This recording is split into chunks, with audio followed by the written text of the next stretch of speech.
হাসিনা ওয়াজেদ বাংলাদেশের নাকি বৈধ প্রধানমন্ত্রী। হাসিনা মার্কা নির্বাচনের মাধ্যমে জয়লাভ করেছে। শাহজালাল বিমানবন্দরে পাঠাতে চায়, সেটাকেও আমরা স্বাগত জানাই। কিছুদিন আগে ভারতের হিন্দুত্ববাদী যে সরকারটা রয়েছে ভারতে, সেইখানকার একজন বড় মাপের নেতা, আপনারা নাম বললেই চিনবেন, শুভেন্দু অধিকারী, নাম শুনেছেন নাকি? উনি একটা বক্তব্য দিয়েছেন। উনি ওনার বক্তব্যের মধ্যে বলেছেন হাসিনা ওয়াজেদ, উনি আবার শেখ বলতে পারে না, হাসিনা ওয়াজেদ। এটাও আমার কাছে খুব ভালো লেগেছে যে বিবাহের পর সাধারণত স্বামীর পরিচয় ব্যবহার করাই ভালো। তো শুভেন্দু অধিকারী বলেছেন হাসিনা ওয়াজেদ বাংলাদেশের নাকি বৈধ প্রধানমন্ত্রী, এবং শাহজালাল বিমানবন্দরে হাসিনা ওয়াজেদ নামবে, আমরা নাকি সেলুট করে তাকে নিয়ে আসব।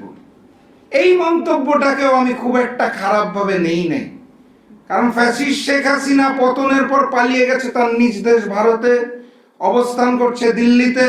তার পরিবারের মানুষজন যদি তাকে বৈধ প্রধানমন্ত্রী মনে করে, করতেই পারে, সেটা তাদের ব্যাপার। তারা যদি শাহজালাল বিমানবন্দরে পাঠাতে চায়, সেটাকেও আমরা স্বাগত জানাই। তারা বলেছে সেলুট করে হাসিনা ওয়াজেদকে নিয়ে আসতে হবে, তাতেও রাজি আছি। সেলুট করে আমরা ওই দিন শাহজালাল বিমানবন্দর থেকে গণহত্যাকারী ফ্যাসিস্ট শেখ হাসিনাকে জেলখানায় প্রবেশ করাবো, ইনশাআল্লাহ, কোনো অসুবিধা নেই। আমরা প্রস্তুত আছি তো নাকি?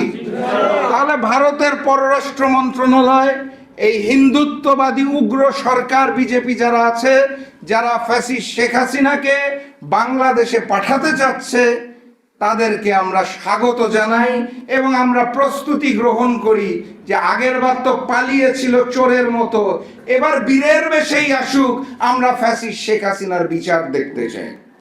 সংগ্রামী সাথী এবং বন্ধুগণ, ভারত নিয়ে কথা বলছিলাম, তাহলে ভারত নিয়ে আরেকটা বলি। আপনারা দেখেছেন কিছুদিন আগে ভারতে একটি নির্বাচন হয়েছে, হাসিনা মার্কা নির্বাচনই হয়েছে।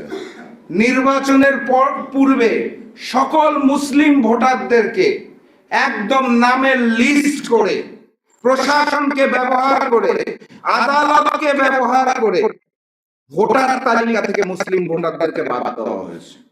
দিয়ে উগ্র হিন্দুত্ববাদী সরকার সেখানে হাসিনা মার্কা নির্বাচনের মাধ্যমে জয়লাভ করেছে। এবং সেখানেই শেষ নয়, জয়লাভের পরপরই তারা ভারতের বিভিন্ন অঞ্চলে মুসলিমদের উপর হামলা করা শুরু করেছে, অত্যাচার করা শুরু করেছে, গরুর মাংসের দোকানে হামলা করছে। ওখানের একটা উদ্যান আছে, নাম ছিল সিরাজ উদ্যান, সেটার নাম বদল করে শিবাজি উদ্যান বানিয়ে দিয়েছে।